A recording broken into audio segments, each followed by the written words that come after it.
थी। पूज्य गुरुजी ने कहा कि इस दिन भगवान विष्णु ने अपना बैकुंठ धाम छोड़कर काशी में आकर महादेव की उपासना की थी, उनकी पूजा की थी।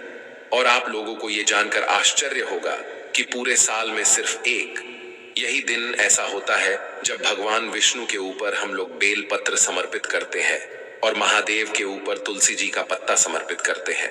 इस विशेष उपाय से आपके घर का दुर्भाग्य समाप्त होता है, महादेव और भगवान विष्णु की एक साथ कृपा प्राप्त होती है, आपके जीवन में चल रही सारी परेशानियों का अंत होता है। और अगर बच्चों का मन पढ़ाई लिखाई में नहीं लगता है, व्यापार अच्छे से नहीं चलता है, जीवन में कोई न कोई समस्या बनी रहती है, तो आपके जीवन के सारे दुखों का अंत सिर्फ इस छोटे से उपाय से समाप्त होने वाला है।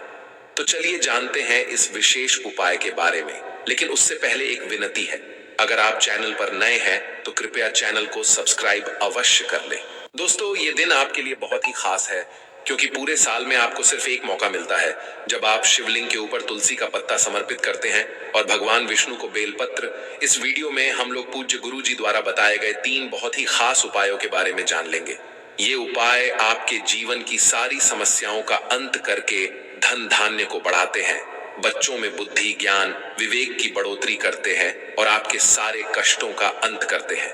तो चलिए जानते हैं गुरुजी द्वारा बताए गए सबसे पहले उपाय के बारे में। देखिए, इस उपाय को पूज्य गुरुजी ने अपने पिछले साल की शिव महापुराण की कथा में बताया था। उन्होंने कहा था कि बैकुंठ चतुर्दशी का जो दिन होता है, उस दिन आपको अपने घर पर 14 दीपक जलाने होते हैं। 14 दीपक क्यों जलाने होते हैं? क्योंकि चतुर्दशी की तिथि होती है और कार्तिक मास में पड़ने के कारण दीपदान का विशेष महत्व होता है।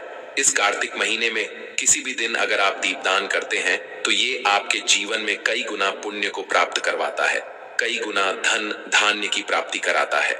इसलिए आप दीपदान के महत्व को कम मत समझिएगा। देखिए, इस दिन आपको अपने घर पर 14 दीपक प्रज्वलित करने हैं। इन 14 दीपक में से भी मुख्य 5 दीपक होंगे जो आपको जरूर प्रज्वलित करना है। पूज्य गुरुजी के अनुसार ये दीपक आप सूर्यास्त के बाद किसी भी समय पर प्रज्वलित कर सकते हैं। 7 बजे, 8 बजे, 9 बजे, 10 बजे, 11 बजे, 12 बजे, किसी भी समय आप इन दीपकों को प्रज्वलित कर सकते हैं। देखिए, दीपक आप चाहें तो आटे का ले लें या फिर मिट्टी के ले लें। इन सभी दीपक में आप शुद्ध देसी घी का इस्तेमाल करेंगे और एक दीपक में गोल रुई की बत्ती का प्रयोग करेंगे और बाकी 13 दीपक में आपको लंबी रुई की बत्ती का प्रयोग करना है। देखिए, ये सारे दीपक आपको अपने घर के कई स्थानों पर रखने हैं, लेकिन जो मुख्य 5 दीपक है जो आपके घर में धन धान्य की बढ़ोतरी करेंगे। आपको अगर अपने जीवन में सफलता नहीं मिल पा रही है, आप नौकरी के लिए बहुत मेहनत कर रहे हैं, दिन रात प्रयास कर रहे हैं अपने बिजनेस को बढ़ाने के लिए, रात दिन मेहनत करते हैं, प्रयास करते हैं, लेकिन आप सफल नहीं हो पा रहे हैं, या फिर आपके जीवन में कठिनाइयां बहुत आ रही हैं, एक समस्या खत्म नहीं होती, दूसरी समस्या पहले आ जाती है। तो अगर जीवन में संकट कष्ट समस्याएं बहुत ज्यादा है, दुर्भाग्य बना हुआ है, तो ये उपाय आप जरूर करिएगा। देखिए, 14 दीपक में से आपको 9 दीपक अपने घर के किसी भी स्थान पर रख लेना। जैसे आप दीपावली में दीपक प्रज्वलित करते हैं या फिर दीपावली में जैसे आप कैंडल लगाते हैं अपने घर की छत पर या फिर घर के बाहर, वैसे ही आप इन 14 में से 9 दीपक किसी भी स्थान पर रख सकते हैं। फिर उसके बाद जो 5 दीपक बचे हैं वे आपके लिए बहुत ही महत्वपूर्ण होने वाले हैं। देखिए, इन 5 दीपक में से जो एक गोल बत्ती का दीपक है वो आपको भगवान विष्णु के सामने रखना है। आपके घर के मंदिर में जो भगवान विष्णु की फोटो है या फिर भगवान राम की फोटो है या फिर भगवान कृष्ण की फोटो है, यानी भगवान विष्णु के किसी भी स्वरूप की फोटो है, उनके सामने आप ये गोल बत्ती का दीपक रख दीजिएगा।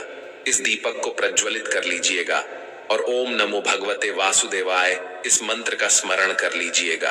फिर इसके बाद दूसरा दीपक आपको अपने किचन में रखना है। आपके किचन में जो मटका रखा हुआ है या फिर जो बाल्टी रखी हुई है या फिर जो आरओ लगा हुआ है, वहां पर आपको ये दूसरा दीपक रख देना है।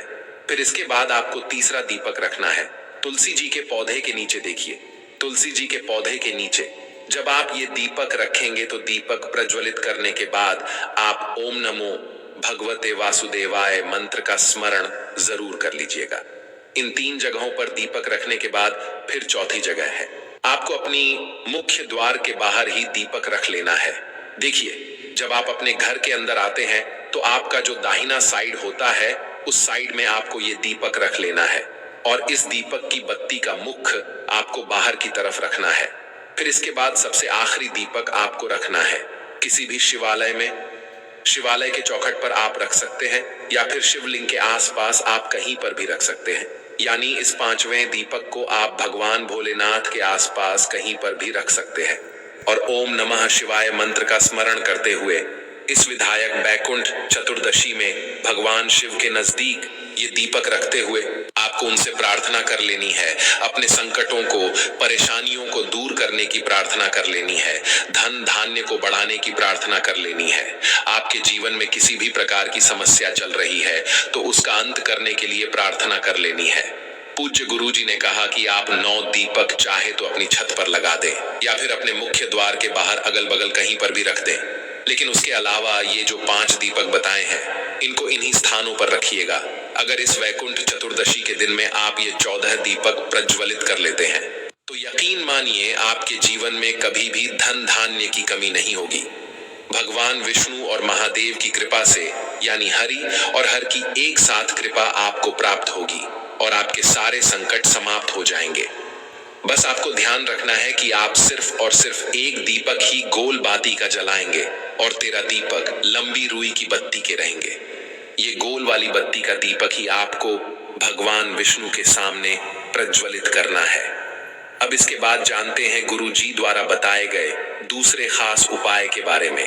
देखिए, अगर आप ये 14 दीपक प्रज्वलित ना कर पाए तो फिर आपको सिर्फ 2 दीपक ही प्रज्वलित कर लेना है। पहले तो आप कोशिश करिएगा कि ये 14 दीपक प्रज्वलित कर लें। अगर नहीं कर पाते हैं तो फिर आपको 2 दीपक ले लेने हैं, चाहे तो मिट्टी के ले लें या फिर आप अपने घर पर शुद्ध आटा पीसकर उसका दीपक बनाना चाहते हैं तो उस दीपक का भी आप इस्तेमाल कर सकते हैं। दोनों ही दीपक में आपको गोल बत्ती का प्रयोग करना है और साथ ही साथ शुद्ध देसी घी का इस्तेमाल करना है। देखिए, इन दोनों दीपक में से एक दीपक आपको भगवान विष्णु के सामने प्रज्वलित करना है। आपके घर पर भगवान विष्णु की कोई फोटो है या फिर भगवान राम की या फिर भगवान कृष्ण की, यानी भगवान विष्णु के किसी भी स्वरूप की फोटो है तो उनके सामने एक दीपक प्रज्वलित कर लीजिए और 11 बार ओम नमो भगवते वासुदेवाय इस मंत्र का स्मरण करते हुए फिर एक चुटकी हल्दी इसी दीपक में डाल दीजिए और भगवान विष्णु से अपने जीवन में चल रही समस्या को समाप्त करने की प्रार्थना कर लीजिए, मनोकामना पूरी करने की प्रार्थना कर लीजिए। फिर उसके बाद ये दूसरा दीपक आपको लेकर पहुंच जाना है शिवालय। ये उपाय भी आप शाम के समय में ही करिएगा। शाम को सूर्यास्त के बाद किसी भी समय आप इस उपाय को कर सकते हैं।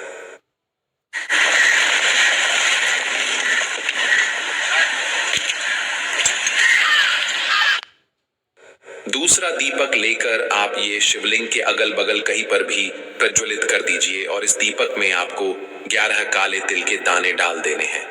याद रखिएगा, पूज्य गुरुजी ने अपनी शिव पुराण की कथा में बताया है कि शिवलिंग के आसपास आप गोल बत्ती का भी दीपक प्रज्वलित कर सकते हैं और लंबी रुई की बत्ती का भी दीपक प्रज्वलित कर सकते हैं, क्योंकि ये दीपक हम लोग शिव और शक्ति के लिए प्रज्वलित करते हैं। इसलिए गोल और लंबी दोनों में से किसी भी बत्ती का दीपक हम लोग प्रज्वलित कर सकते हैं। अब ये दूसरा दीपक आप शिवलिंग के पास लगाते हुए अपनी मनोकामना बोल दीजिए, अपने जीवन में चल रहे संकटों को समाप्त करने की प्रार्थना कर लीजिए और हरि हर महादेव का स्मरण करते हुए फिर वापस अपने घर आ जाइए। पूज्य गुरुजी ने कहा कि इस कार्तिक मास में दीपदान का विशेष महत्व होता है, इसलिए अगर आप इस वैकुंठ चतुर्दशी में सिर्फ ये 2 दीपक ही प्रज्वलित कर देते हैं तो हरि हर महादेव की कृपा से आपकी सारी समस्याओं का अंत हो जाता है और घर में सुख समृद्धि की प्राप्ति होती है। आप जानते हैं पूज्य गुरुजी द्वारा बताए गए तीसरे और सर्वश्रेष्ठ उपाय के बारे में जो आपको इस वैकुंठ चतुर्दशी में यानी पूरे साल में सिर्फ एक बार करने का मौका मिलता है। देखिए, इस उपाय के लिए आपको एक तुलसी का पत्ता ले लेना है और एक बेलपत्र ले लेना है। पूज्य गुरुजी ने कहा कि ये उपाय आपको रात में 12 बजे से सुबह 4 बजे के बीच में करना है और रात में 12 बजे के बाद रविवार का दिन लग जाएगा। इसलिए आप तुलसी का पत्ता पहले से तोड़ लीजिएगा। अगर आपके पास नहीं है तो तुलसी के पौधे के नीचे कोई पत्ता पड़ा हुआ है तो उसको उठाकर उसका भी आप प्रयोग कर सकते हैं। देखिए, अब ये एक तुलसी का पत्ता आप शिवलिंग में समर्पित कर दीजिएगा और हरि हर महादेव का स्मरण कर लीजिएगा। तुलसी का ये पत्ता समर्पित करने के बाद फिर एक बेलपत्र आप जो लिए है वो आपको भगवान विष्णु के ऊपर समर्पित कर देनी है। फिर 1 या 2 मिनट समर्पित रहने दीजिए शिवलिंग में, तुलसी का पत्ता समर्पित रहने दीजिए और भगवान विष्णु के ऊपर बेलपत्र समर्पित रहने दीजिए। फिर 1 मिनट बाद इनको उठा लीजिए और इन दोनों चीजों को किसी शहद की बोतल में डाल लीजिए। आपके घर में जो शहद है उसमें ये डाल दीजिए और इन दोनों सामग्रियों को कम से कम 1 महीना यानी 30 दिन इसी बोतल में पड़ा रहने दीजिए और इस शहद का लगातार अपने बच्चों को थोड़ा थोड़ा सेवन करवाइए। देखिए, इस शहद की 1-1 या 2-2 बूंद अपने बच्चों को सेवन करवाइए और उनके बुद्धि, ज्ञान, विवेक के लिए भगवान से प्रार्थना कर लीजिए। पूज्य गुरु जी ने कहा कि जो भी व्यक्ति इस वैकुंठ चतुर्दशी में ये तुलसी वाला और बेलपत्र वाला उपाय करता है तो उसके बच्चों में बुद्धि, ज्ञान, विवेक की कमी नहीं रहती है। अगर वो अपने जीवन में किसी भी प्रकार से असफल हो रहा है तो वो निरंतर सफलता को प्राप्त करेगा और अत्यधिक बुद्धिमान होगा। तो दोस्तों, ये वीडियो आपको कैसा लगा हमें कमेंट बॉक्स में जरूर बताइए। साथ ही साथ वीडियो को लाइक करें, अपने दोस्तों के साथ शेयर करें और चैनल को सब्सक्राइब करना ना भूलें। जल्द मुलाकात होगी अगली वीडियो में, तब तक के लिए नमस्कार।